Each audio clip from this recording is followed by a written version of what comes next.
iniciar um capítulo novo do livro Plenitude, que é Sofrimento ante a Morte. E, como de hábito, vamos fazer aqui a introdução usando a obra de Emmanuel, que será Cartas do Apóstolo Paulo comentada por Emmanuel. Capítulo 10, versículo 11 de Romanos. O discípulo sincero, em todas as circunstâncias, compreende a probabilidade de falência na colaboração humana e por isso coloca o ensino de Jesus acima de tudo. Lembra sempre que a tua existência é jornada para Deus. É necessário crer sinceramente em Jesus e segui-lo para não sermos confundidos. Vamos assim fazer algumas observações para dar início ao nosso estudo. As mensagens que Emmanuel nos traz através da mediunidade de Francisco Cândido Xavier são, sobretudo, direcionadas para nós espíritas. E, estando bem cientes disso, é de aconselhamento mais íntimo, quando ele diz o seguinte: o discípulo sincero em todas as circunstâncias. Ele diz o discípulo sincero porque ele leva em conta que dentre uma grande quantidade de pessoas que se afinizam com a doutrina espírita, é necessário cada uma delas, e isso inclui de autoexame, de reflexão, de percepção do nível de afeto, de profundidade, de sinceridade nossa perante os ensinamentos do Cristo. Então, por isso ele começa dizendo: o discípulo sincero, em todas as circunstâncias, compreende a probabilidade de falência da colaboração humana. Aqui Emmanuel nos faz dar um respaldo de cuidado a não querermos projetar nos outros, mesmo companheiros de ideal espírita, níveis de ideais ou de reconhecimento, ou de até mesmo compartilhamento de responsabilidades dentro da seara espírita, como nós entendemos. Nós não podemos estar jogando expectativa nos outros, em pessoas que são tão falíveis como nós e que estão todas dentro do movimento espírita. Então, por isso ele aqui nos fala que não devemos estar colocando expectativa devido à probabilidade de falência da colaboração humana. E por isso o discípulo sincero do Cristo coloca o ensino de Jesus acima de tudo. Então, o modelo e guia nosso, aquele pelo qual nós devemos espelhar o nível de comprometimento, de envolvimento, de dedicação, é o Cristo. Através dele nós temos companheiros de ideal, temos pessoas, temos uma humanidade imensa, para a qual somos chamados a desempenhar um papel de ajuda, de amparo, de ser intermediários do bem. Mas as expectativas e o afeto em termos de profundidade e sinceridade nossa é para ser com Cristo. Não é para ser em líderes religiosos, em pessoas até com as quais a gente se identifique no movimento espírita. Lembra sempre que a tua existência é jornada para Deus. Aqui é um ponto que é preciso nós frisarmos e destacarmos, porque ele é para ser o norte, né, o objetivo maior da nossa existência. E qual é? É da percepção da nossa natureza real, que é espiritual, na qual nós estamos, durante um período relativamente curto, numa jornada para Deus, né, para a espiritualidade. É necessário crer sinceramente em Jesus e segui-lo para não sermos confundidos. Vejamos bem, esse é o ponto no qual nós não seremos enganados e não nos sentiremos frustrados em termos das imperfeições humanas. Se nós estivermos centralizados em termos de convicção e de fé em Jesus e abertos a segui-lo. Quando Emmanuel aqui completa a mensagem dizendo para não sermos confundidos, é porque não poucas vezes, nas nossas projeções, nas nossas expectativas em relação ao próximo, em relação aos outros, nós muitas vezes apenas estamos vivenciando níveis de imperfeições pessoais que trazemos, projetando em outras pessoas tão imperfeitas quanto nós.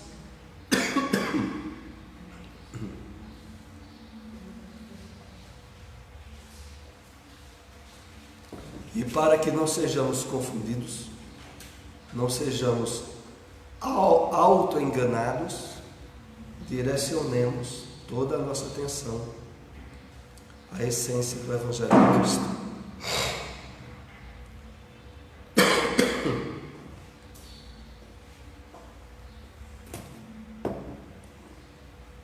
Vamos então para o primeiro slide do capítulo Sofrimento ante a Morte, que nós estaremos analisando hoje no livro Plenitude.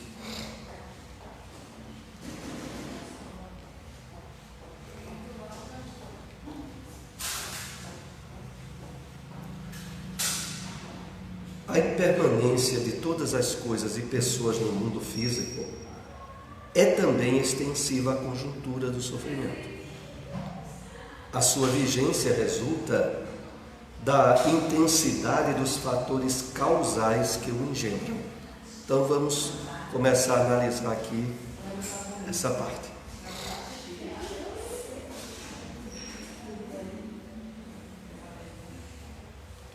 A percepção da transitoriedade de tudo o que ocorre, no mundo físico, ele é colocado, como nós temos estudado ao longo de diversos encontros dessa série psicológica de Joana de Ângeles, como sendo um fator indispensável para lidarmos com as questões relativas a provas, dificuldades, vicissitudes e sofrimentos no campo material.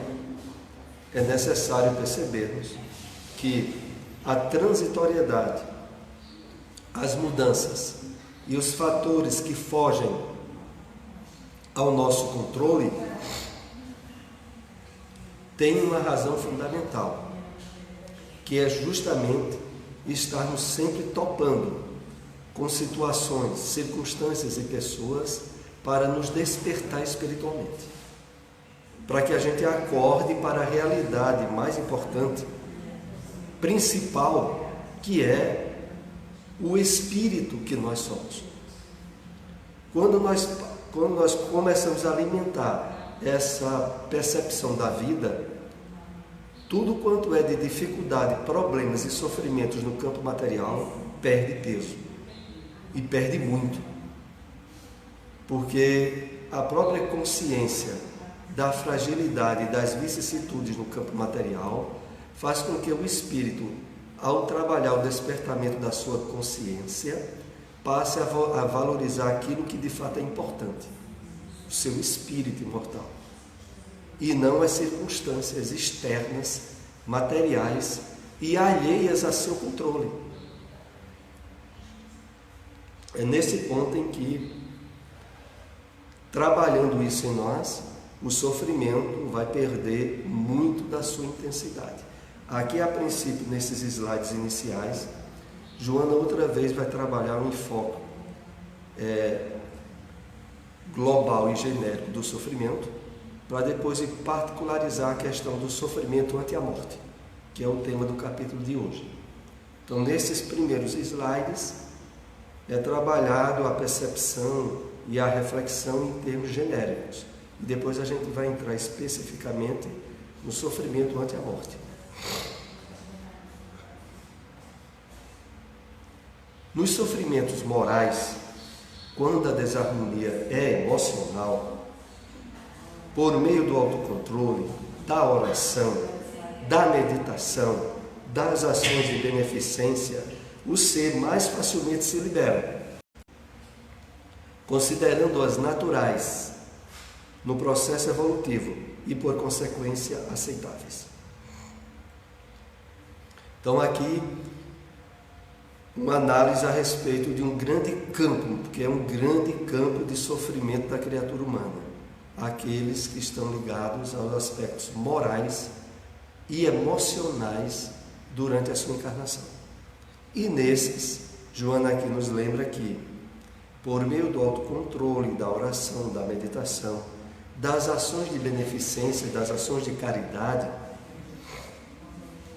todas elas são meios que nos ajudarão a nos liberar dessa carga de sofrimento, desde, claro, que nós coloquemos ela em ação, deixando de valorizar demasiadamente as ocorrências aflitivas, considerando-as naturais no processo evolutivo e, por consequência, aceitáveis.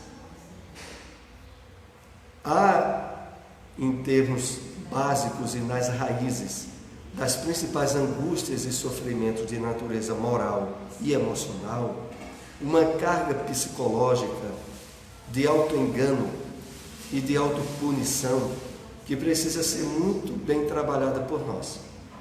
E é aquela que muitas vezes se sintetiza naquela expressão que se populariza muito e que inclusive é possível nós já tenhamos utilizado, que é: eu não merecia passar por isso. Eu estou sofrendo uma situação que não era para eu sofrer. Essa perspectiva, ela tem tudo a ver com a questão do sofrimento moral ou emocional. Porque a pessoa faz uma falsa análise das questões transitórias da vida material e das circunstâncias, das fragilidades dos relacionamentos humanos. Ela topa com algo que lhe aflige muito e, face a essa imaturidade pessoal dela, ela julga que não merecia estar passando por aquilo. O que normalmente é um argumento errado e falso em si mesmo. Evidentemente, com o conhecimento que a doutrina espírita nos vai dando do mecanismo de funcionamento das leis de Deus, a gente vai aprendendo de forma espontânea, racional e lógica, que há por trás de tudo que ocorre na vida material fatores e razões desencadeadoras que, quando não são originadas nessa vida, são numa vida anterior, mas que para elas sempre nós podemos observar um critério de justiça, amor e misericórdia divinas, por mais difíceis que possamos perceber quando enfrentamos uma situação em termos emocionais difíceis. Mas o Espiritismo nos dá essa base de, toda vez que a gente topa com ela, dizer: não, isso está doendo muito, eu estou sofrendo muito com isso, mas eu sei que há motivos e causa para isso. Essa percepção por si só é um grande alívio para as cargas de sofrimento que a criatura humana tem. Porque não são poucas as vezes, inclusive, que esses estados de certa revolta íntima e aversão por estar passando por determinada prova leva a criatura humana aos estados de depressão, de uma carga de tristeza, de sofrimentos, acrescentadas pela perspectiva infantil de observar a vida, como é tão comum no mundo materialista, e faz com que o sofrimento tenha um peso e uma importância que na realidade não deveriam ter. Essa é a questão. Então, para esses tipos de sofrimentos tão comuns, as propostas que há na oração, na meditação, nas ações da caridade, da beneficência, são bastante liberativas do peso de sofrimento.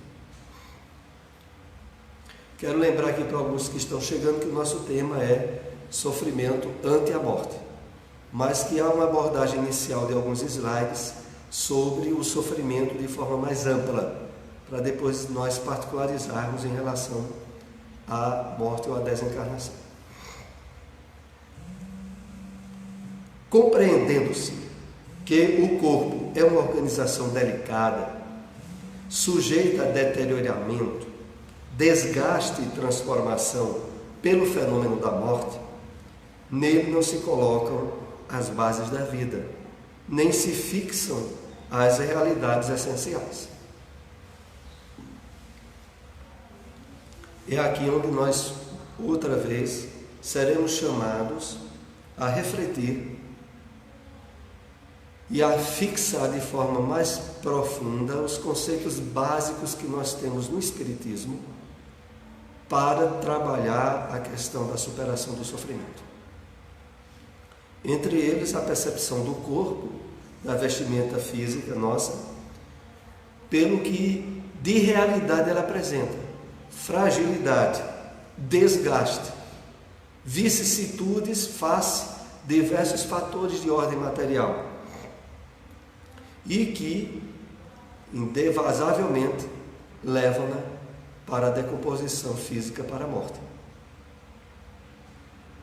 Então, não se pode colocar nessa fragilidade as bases da realidade da vida, como infelizmente a maioria das pessoas, do ponto de vista materialista, colocam, ou aquelas que ainda não estão trabalhando suficientemente os valores espirituais que já receberam e continuam alimentando um nível de felicidade ou de bem-estar ou de paz, se as coisas no campo material estiverem todas bem resolvidas.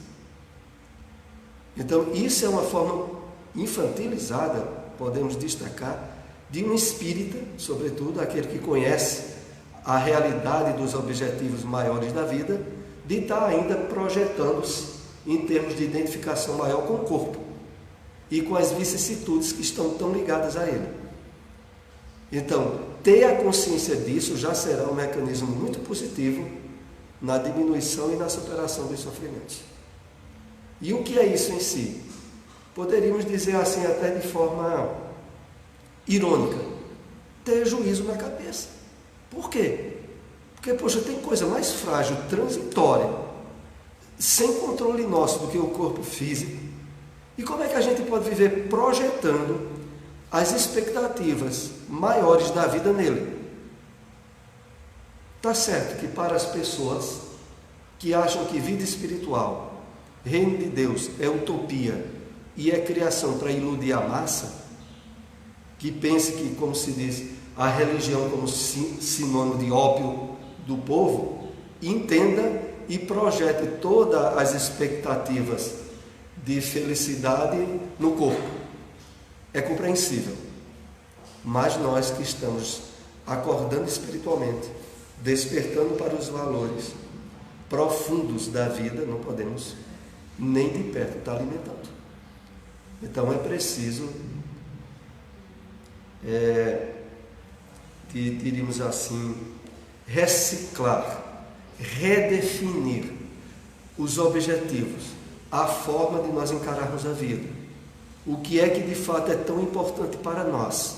Se é ainda a satisfação e tudo aquilo que diga respeito ao corpo físico e aos sentidos físicos, ou nós de fato estamos levando a sério a vida do ponto de vista espiritual, como a doutrina espírita nos apresenta. Porque isso precisa estar bem definido em nós para a eliminação de uma grande carga de sofrimento que envolve as pessoas que não têm essa perspectiva de vida. A preparação conveniente para enfrentar a morte faculta uma aceitação do seu fatalismo e, portanto, uma diminuição do sofrimento. Quem na vida material deposita todas as suas aspirações e nela vê um fim único, experimenta superlativas dores morais, que se transformam em sofrimentos físicos sem lenitivo imediato. Então, aqui começa Joana nos chamando a reflexão sobre a preparação conveniente para enfrentar a morte, pelo fatalismo em que ela mesma se apresenta, por si só já provoca uma diminuição da carga de sofrimento. Então, face à diversidade de objetivos e de metas espirituais que a doutrina espírita enriquece o nosso entendimento, nós somos chamados a, perante isso, ter, em termos de metas e de objetivos, uma amplitude e um alcance que, por si só, é um trabalho espontâneo para o enfrentamento da morte do corpo físico naquilo que de realmente é. E o que é que realmente é a morte do corpo físico? O retorno à plenitude da vida real, da vida espiritual, de onde nós viemos e para onde todos nós voltaremos. E isso visto como um fenômeno natural. Está certo que na cabeça da maioria de nós, devido ao passado espiritual conflitivo e perturbador, porque no inconsciente de qualquer um de nós aqui, há um passado espiritual bem complicado. E, sobretudo, no envolvimento com doutrinas, não só em termos evangélicas ou católicas, mas, sobretudo, com vivência do materialismo como realidade da vida. Isso deixou dentro de nós, engendrado, em termos de material psíquico deteriorado, que prejudica ou dificulta todo o trabalho de ressignificação que a gente está fazendo agora com o Espiritismo. Então, o Espiritismo agora procura, desde que a gente o permita, porque o Espiritismo será para nós o que a gente permitir que ele seja. Ele pode fazer um movimento revolucionário pleno, como aconteceu com o apóstolo Paulo. Ou pode fazer o mínimo, porque vai depender do livre-arbítrio nosso, no que a gente permite que ele faça. Porque perante essas expectativas de realidade da vida pós-morte que a doutrina oferece, nós não só somos chamados a um desprendimento natural das questões materiais e físicas, mas, sobretudo, de estarmos aqui na Terra numa proposta de intermediação para a materialização de objetivos espirituais. Afinal de contas, os espíritos desencarnados,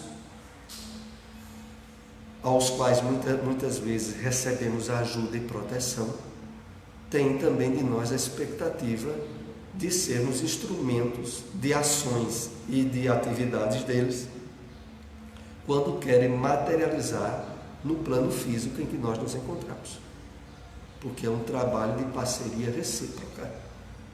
Então, naquilo que a doutrina espírita vai drenando em nós e tirando o material de erros, de mentiras, de projeções no mundo materialista do passado nosso, é colocado agora uma percepção e uma ressignificação da vida, onde nós, mesmo durante a encarnação, podemos e devemos nos perceber como instrumentos de benfeitores espirituais, num trabalho que está sendo realizado aqui e que continua no plano espiritual.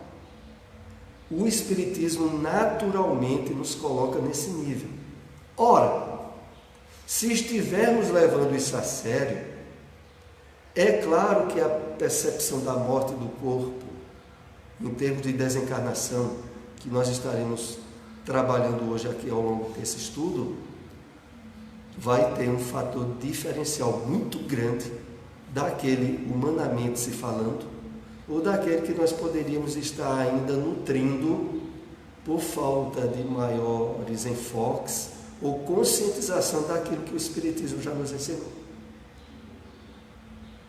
É interessante quando a gente fala sobre isso, porque o Espiritismo nos traz tantas informações, tantos esclarecimentos novos, que muitas vezes nós limitamos esses esclarecimentos apenas a um campo de percepção intelectual, cultural, de memória, mas não nos abrimos à reflexão e à conscientização desses ensinos para a perspectiva de vida que estamos tendo agora.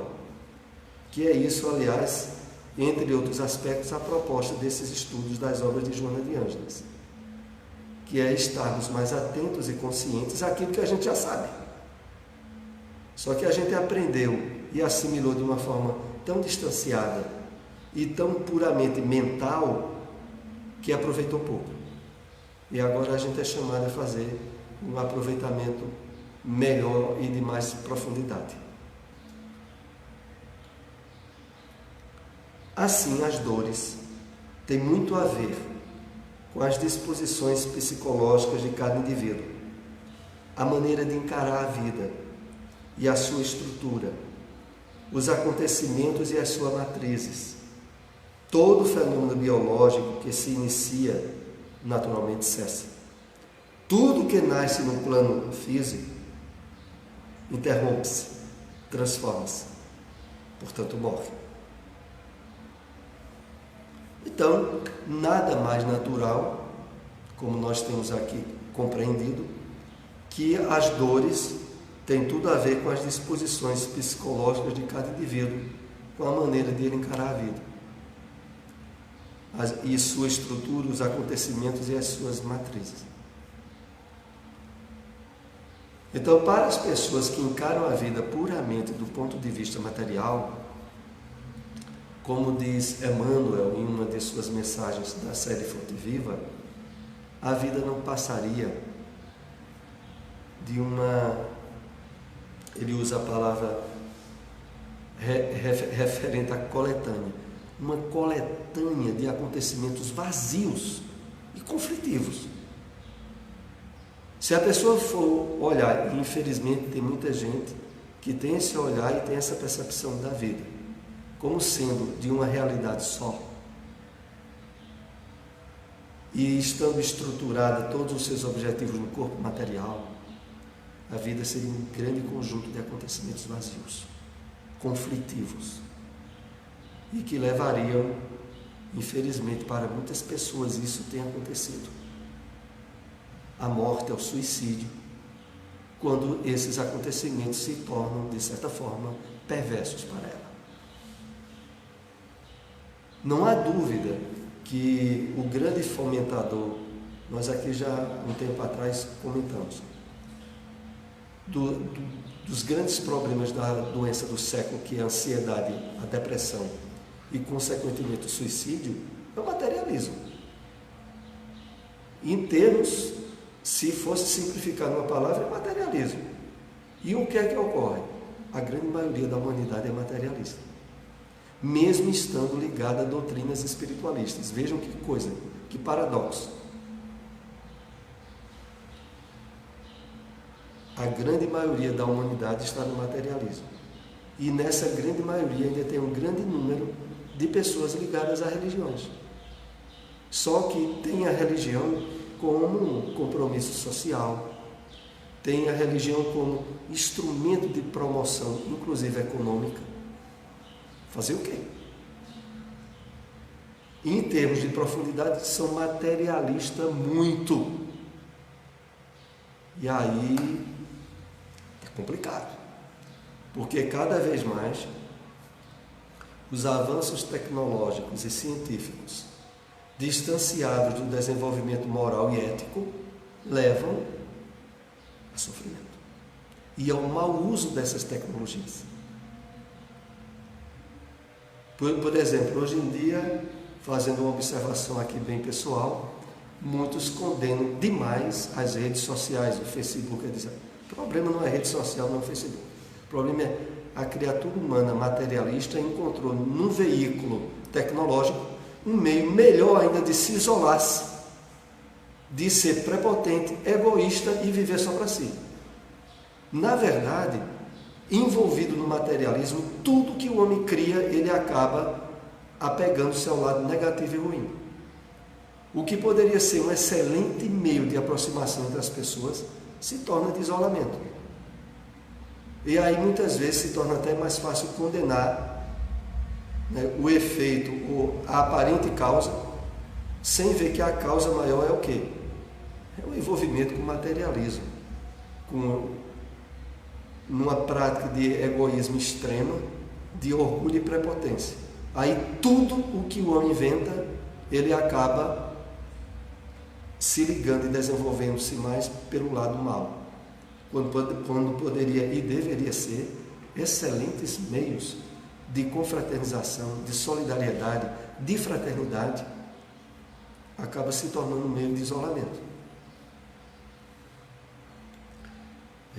Voltando aqui ainda a esse texto, todo fenômeno biológico que se inicia naturalmente cessa. Veja, a análise da vida, em termos de lógica, de raciocínio, era para naturalmente causar em nós, a palavra que eu acho aqui mais adequada é uma ojeriza, uma aversão ao apego às coisas materiais. Porque no íntimo de nós, por natureza e descendência divina, nós aspiramos por estabilidade, paz e equilíbrio. Está no íntimo de nós. E aí a gente topa com o mundo materialista que nos oferece, ou o mundo da matéria que nos oferece vicissitudes, mudanças constantes, descontrole, a absoluta inércia de domínio do homem. E o homem vai se apegar a isso. Veja que quando a gente analisa de uma forma lógica o materialismo, a gente vê que é um absurdo. Porque é um apego àquilo que na verdade vai de encontro à nossa essência. Nós aspiramos à tranquilidade, permanência e equilíbrio, que isso vem das leis divinas dentro de nós. E aí a gente topa com um campo de matéria que está se transformando todo dia, que está num absoluto descontrole nosso, que a gente não consegue, em termos estáveis, determinar o tempo que quer viver, determinar o tempo que as circunstâncias, às vezes, saudáveis ou benéficas que estamos passando, de se manter, porque quando olha, ocorre algo totalmente fora do controle. Ou seja, a todo momento, a todo dia, a gente lida com um mundo materialista que nos coloca na parede, dizendo: acorda, tu não queres acordar não? Então toma pancada, porque aí a gente só quer acordar através de pancada, porque em si mesmo a estrutura de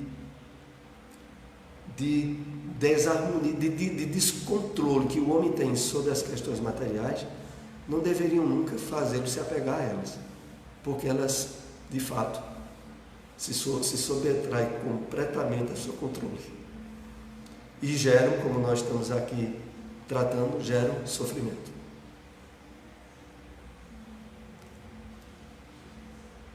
Não há prazo nem determinismo absoluto de tempo, dependendo de inumeráveis razões, para que o ciclo que começou se encerre. Assim, a morte é inevitável. E o sofrimento que ela gera resulta somente de má interpretação dos objetivos da vida.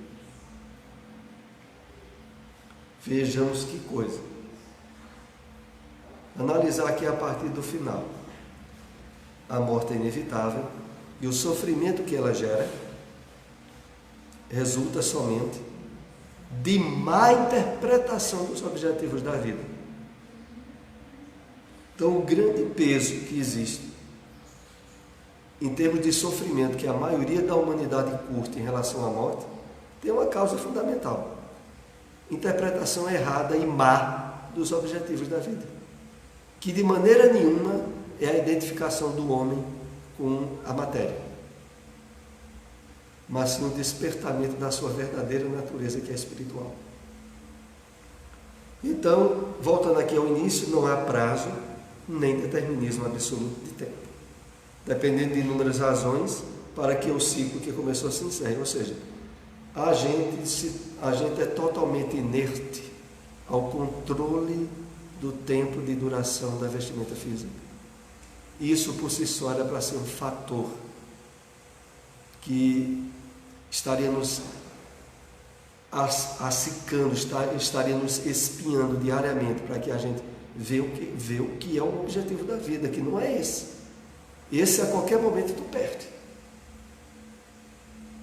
Mas aí a criatura humana, como uma criança que não quer de maneira nenhuma crescer ou se tornar adulta, investe em ilusões, apega-se com o transitório, mesmo que isso visivelmente lhe cause muita dor e sofrimento.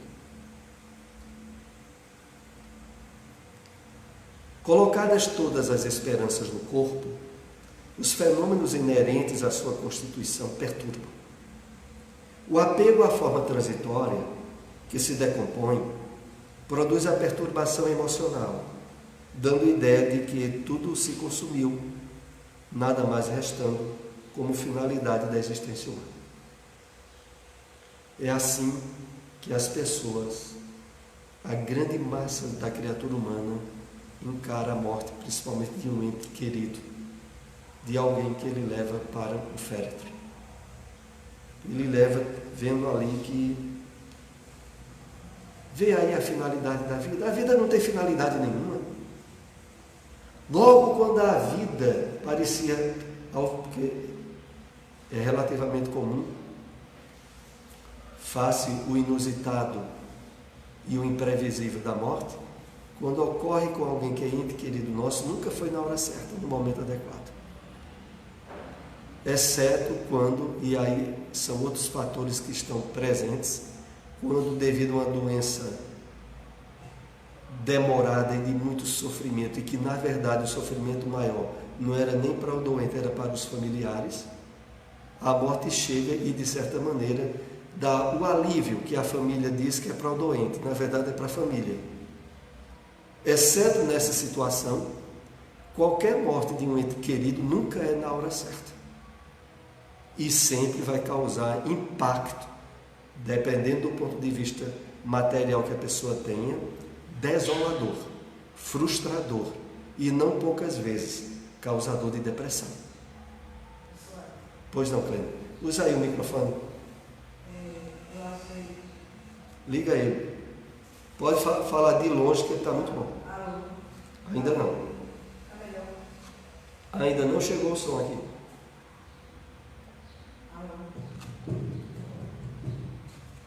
Eu achei um comentário bem interessante você falando do homem, aí eu lembrei de Haroldo Dias. Ele falando sobre essa questão de como a gente se sente com a morte. Se a gente tem conhecimento espírita, a nossa dor é igual à dor de qualquer outro de outra religião, de um budista, de um islamita. Agora, o que nos difere é a questão do desespero. E a gente não tem essa complexidade do desespero, né? É a questão do desespero e ainda eu diria mais, da própria depressão pós-morte de um ente querido.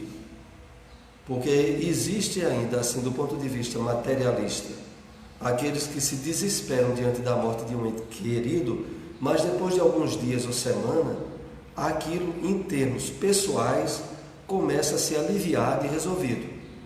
Mas infelizmente há um grande número de pessoas que, mesmo tendo tido desespero, depois entram em depressão, entram em revolta íntima e infelizmente às vezes até espíritas. Aí é que o ponto é surpreendente. É porque às vezes, mas aí é isso que nós temos estudado aqui, devido a ser, independente de ser adeso ao espiritismo ou a qualquer religião, o nível de percepção da vida e da superação do sofrimento dependerá do ponto de conscientização em termos espirituais daquela religião na pessoa. Então, aqueles como nós estamos aqui reunidos, estivemos ao máximo empenhados numa conscientização de vida e de vivência da doutrina espírita, aí nos habilitará a, mesmo na perda de um ente querido, mesmo diante da dor imediata que causa, a superação natural, sem abertura para processos depressivos.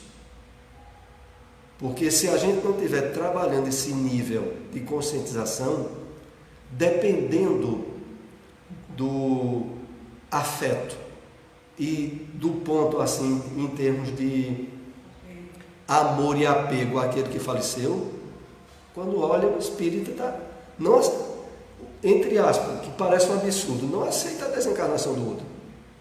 Não podia ser agora não, de jeito nenhum. Isso acontece. E a gente sabe até de casos não tão distantes aqui dentro do movimento espírita em Caruaru. Então, é por isso que esses estudos que nós temos aqui de Joana de Ângeles objetiva tanto trabalhar a questão de conscientização do que a gente já sabe no Espiritismo, mas que precisa estar percebendo, refletindo e somatizando no corpo físico, na experiência encarnatória, para que aquilo de fato resolva as questões espirituais que a gente tem que enfrentar, como inclusive é o tema de hoje, o sofrimento diante da morte. Então, continuemos. De certo modo, a ocorrência é resultado de uma educação, uma formação cultural materialista, mesmo que sob o disfarce espiritualista. As pessoas ligam-se às correntes religiosas sem vinculação emocional, nem aprofundamento racional do seu conteúdo. Eis o problema. Isso aqui é para todas as religiões. A pessoa se liga à religião, mas não ofereceu uma abertura de aprofundamento emocional e espiritual da religião nela. E o resultado realmente é não se habilitar perante determinadas provações e sofrimentos que a vida lhe traga. Isso é o que causa um pavor, um medo, um receio muito grande no momento do encontro com a morte. Porque quando você tem conhecimento espiritual e está introjetado em você, você aceita com mais tranquilidade. Apesar de saber das suas imperfeições, saber ser consciente delas, né? Mas você sabe que tem uma continuidade, não é um término. E o desespero maior é aquele que, como você disse, pelo materialismo, acha que é com a vida ali acabou, né? E ter um encontro, eu acho que isso é o mais doloroso, é nos últimos momentos ele ter um encontro com a sua consciência. Verdade. E veja, aqui no texto mesmo, quando é citado, as pessoas ligam-se a correntes religiosas, sem vinculação emocional, nem aprofundamento racional. Porque aqui há aqueles dois aspectos que oportunamente nós já comentamos aqui.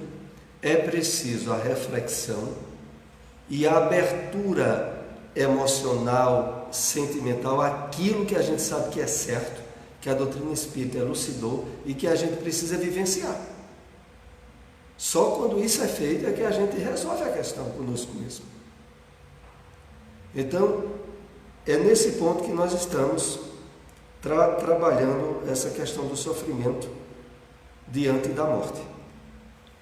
A morte de um ser amado, em razão disso, não deveria acarretar desespero, antes alegria, especialmente se a sua foi uma existência digna.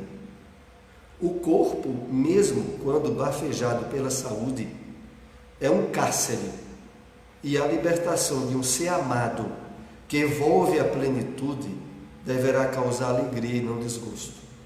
Bom, aqui Joana de Ângeles coloca o texto para chocar mesmo aquilo que inclusive Kleiner estava lembrando há pouco. Porque, de fato, toda a carga de sofrimento que a morte tem, ela tem uma origem. Vamos definir isso bem clara e racionalmente. Qual é a origem? A mentira do conceito de morte que a gente alimentou ao longo de diversas vidas. Que é a morte como aniquilamento da vida. E isso é uma mentira. O espírita tem que ter isso como uma mentira. Se é uma mentira e você está perante alguém querido que era equilibrado, digno e cumpriu seus papéis em termos espirituais, familiares, etc.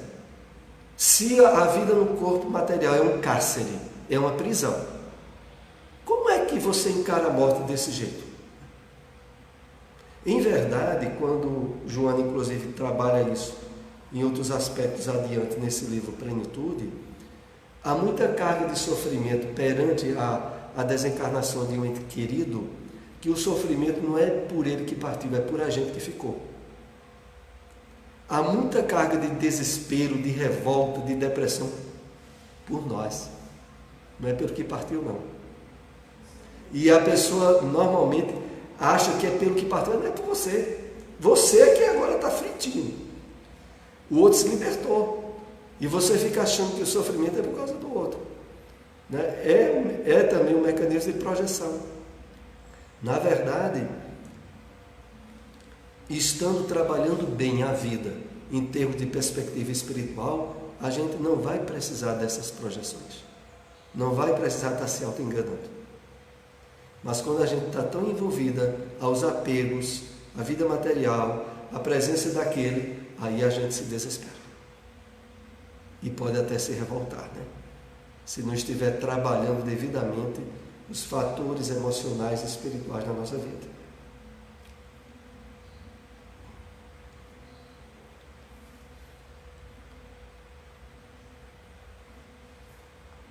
Continuar. Como morte não interroga antes os interessados na vida, bom era se interrogasse, né? Ao arrebatá-los, deixa surpresos os seus afetos, que se entregam às desordens emocionais e aos desnecessários sofrimentos que os arrasam.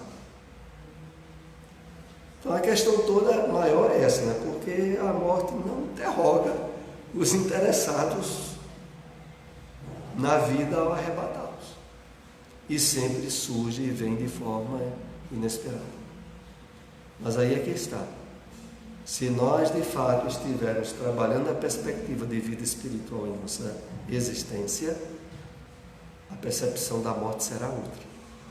Não será a humanamente imperfeita que alimentamos ao longo de muitas vidas. Quem considerou e se preparou para o acontecimento, logo se adapta após o choque inicial, como é compreensível. No entanto, para aquele que ao corpo delegou todos os interesses, a surpresa é substituída pelo desgosto ante o sucedido, acompanhado por injustificável revolta que causa males insuspeitados. Essa última parte aqui, quando fala sobre acompanhado por injustificável revolta que causa males insuspeitados, é inclusive os males ligados à depressão, que vem dessa revolta íntima pela morte de um ente querido. Mas eu acho que, assim, eu particularmente, eu sou mãe biológica, mas eu acho que é um das maiores dores, entre aspas, é a da mãe quando perder também, entre aspas, né? Um filho, uma idade jovem, um futuro promissor, de uma forma súbita, vamos supor, um acidente de automobilístico, de avião, o que seja, um acidente é uma coisa inesperada, porque quando vem a doença, como você disse, a prova é mais para a família do que para o próprio doente. O doente está encarcerado ali naquele corpo dele, está sendo reeducado, está também buscando mais as coisas espirituais, acredito eu. Mas quando é uma coisa assim, súbita para você, mesmo com conhecimento espírita, eu acho que dá um certo impacto, não é tão rápido superar. Não, e aí é bom outra vez referir a essa última frase que tu havia citado. Mesmo para aquele que tem o conhecimento espírita de fato.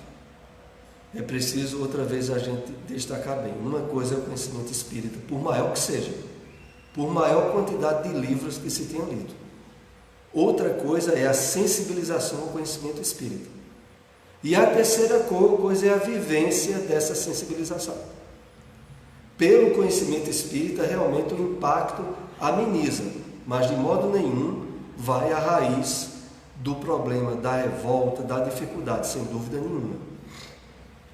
E realmente, nós aprendemos, inclusive há um tempo atrás eu até expliquei aqui as razões que nos levaram a começar os estudos das obras psicológicas de Joana de Ângeles, através desses encontros que nós estamos tendo aqui.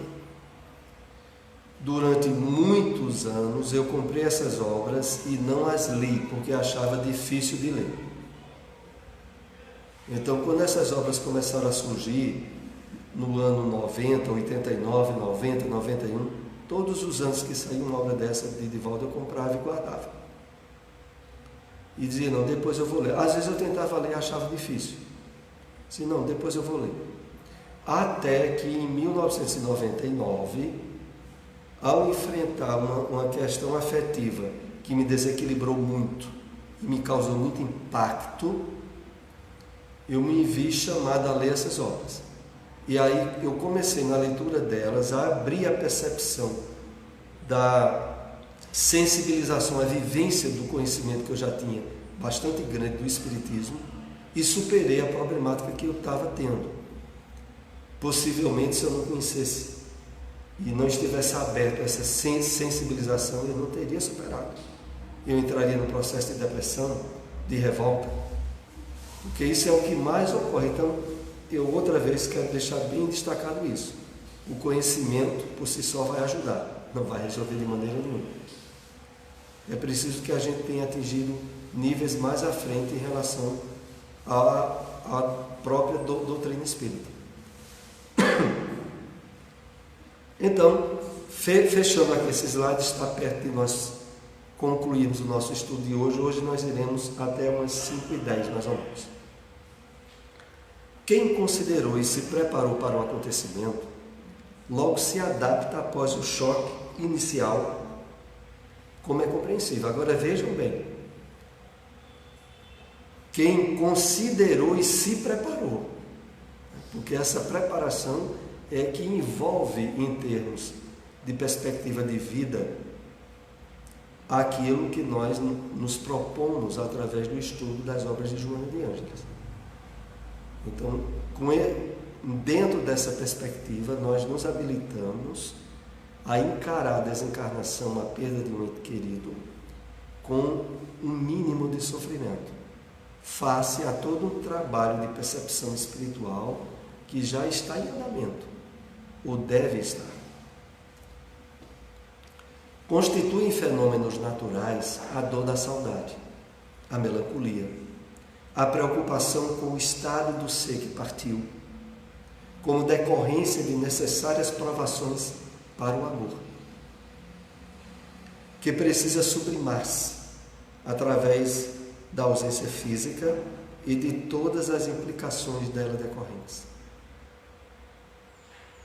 Aqui tem alguns pontos bem interessantes para nós refletirmos.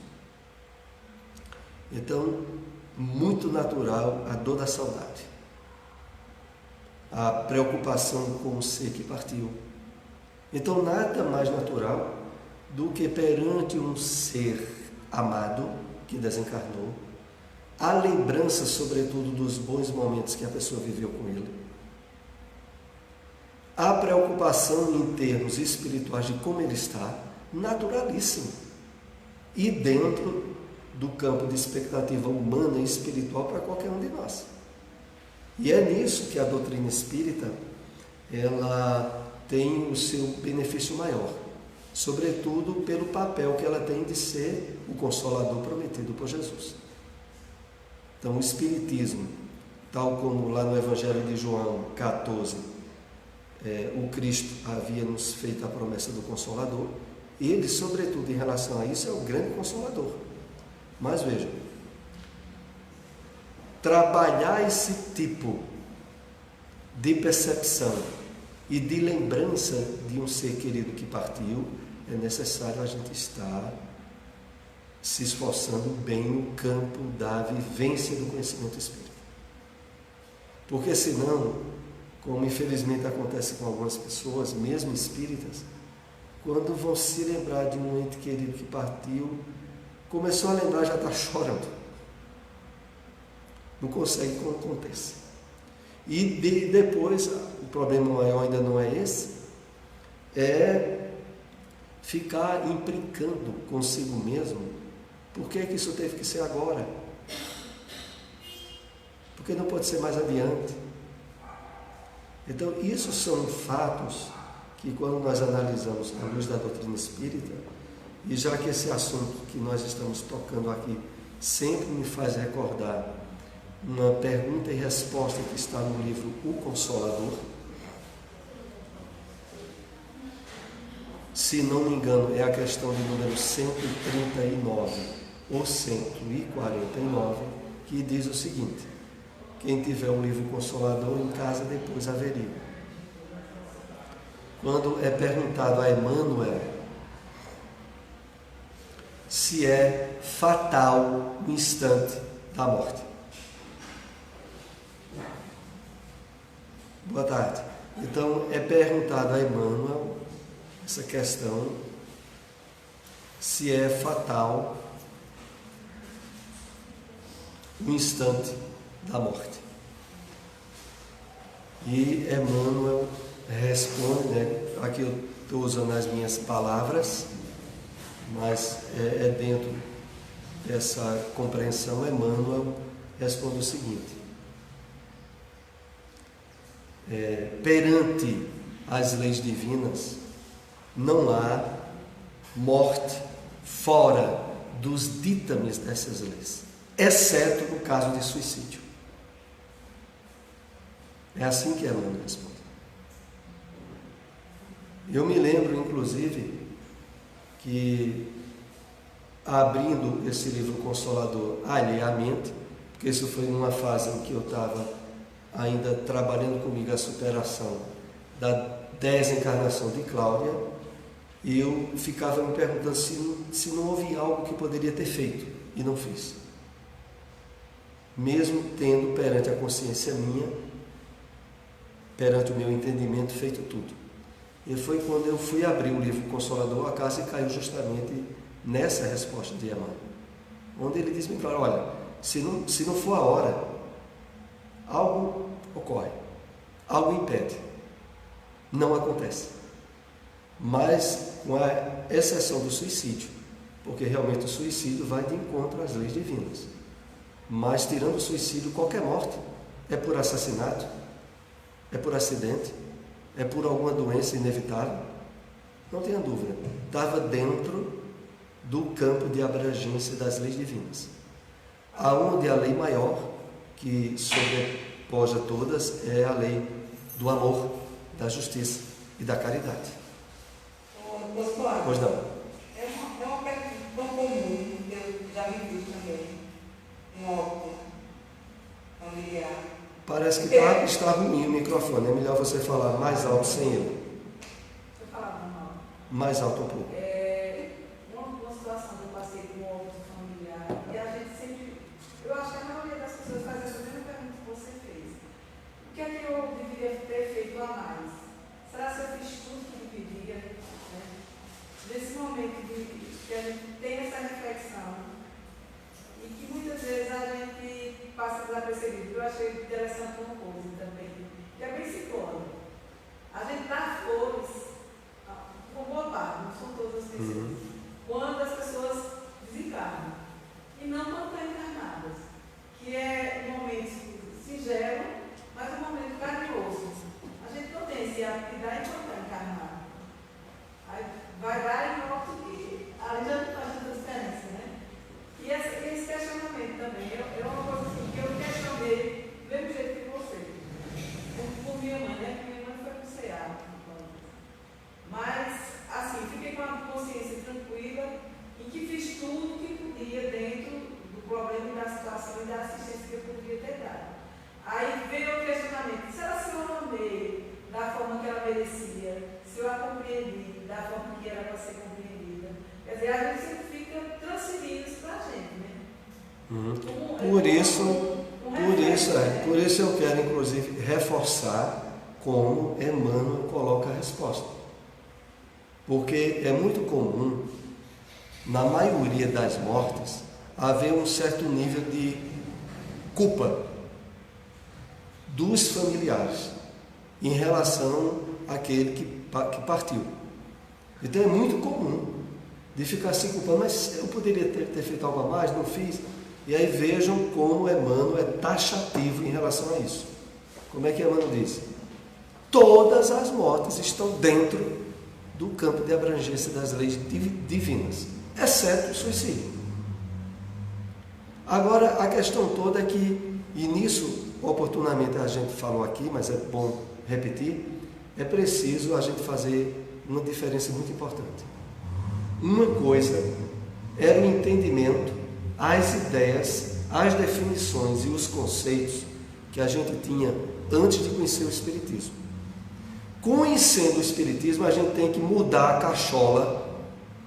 Se de fato a gente entender o Espiritismo dentro da proposta de revelação espiritual e aceitar, mudando profundamente as ideias erradas que a gente tinha, aderindo às ideias novas e certas. Porque quando Emmanuel diz que não há mesmo, bota na cabeça, não fique remoendo não há. O que poderia ser feito se fosse para impedir de haver a desencarnação, não haveria. A desencarnação não iria ocorrer. Agora, o que é preciso realmente a gente fazer é o quê? Estar aberto às ideias e propostas novas do Espiritismo, se de fato a gente se identifica com elas, e ter elas como certas, e não as ideias antigas, conflitivas, problemáticas que a gente alimentou ao longo de muitas vidas, inclusive dessa. Isso a gente tem que de fato mudar. Vamos agora para o último slide para encerrar o nosso estudo de hoje. Como a real, a verdadeira felicidade não se pode fluir no mundo físico, dia chegará, logo mais, para vivê-la onde não haja morte, nem separação, nem dor. Aqui eu acho interessante colocarmos algumas observações, sobretudo porque na própria Bíblia, e nas cartas de Paulo, ele diz que o último inimigo a ser tragado será a morte. Está na carta de Paulo aos Coríntios. Isso de fato faz com que algumas pessoas, sem ter a percepção espiritual da Bíblia, veja e entenda as colocações que estão nela de um ponto de vista literal, que é conflitivo.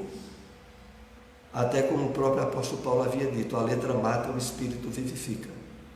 Porque quando é falado de que o último inimigo a ser destruído é a morte, e Joana aqui diz que dia chegará em que para vivê-la, onde não haja morte nem separação, é a referência explícita ao nível de aperfeiçoamento espiritual que aguarda todos nós, aonde o próprio envolvimento nas questões reencarnatórias, de trabalho, de aperfeiçoamento espiritual, estarão vencidas, superadas. É um direcionamento para aquilo que é destino de todos nós, que é sermos espíritos puros. Claro que para isso nós precisaremos ainda reencarnar inúmeras vezes, mas a expectativa de superação, de necessidade de reencarnação é para todos. Tal como diz o próprio livro dos Espíritos, quando coloca lá a classe de espíritos puros. Aqueles que não têm mais necessidade de reencarnar e que atingiram um nível de percepção da vida na qual essa fase já foi completamente superada. Então é nessa perspectiva que a doutrina espírita nos coloca. Mas já agora, aproveitando o conteúdo de revelação que nós temos sobre o entendimento do Evangelho do Cristo, nós podemos viver, mesmo encarnados, ao máximo do desprendimento ou da percepção da realidade essencial da vida, que é espiritual, sem ter os impactos nem os sofrimentos que a maioria no mundo materialista tem por não entender os reais objetivos da vida, que são os espirituais. Isso nós já somos convidados a vivenciar agora, desde, claro, que o permitamos.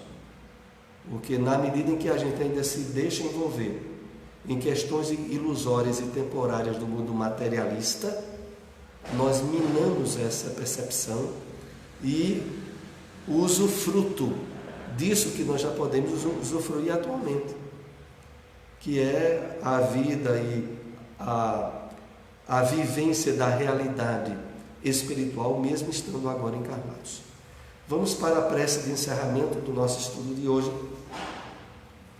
Vou pedir à nossa irmã Lúcia, que está aqui oportunamente compartilhando o estudo conosco, para ser a intermediária da prece.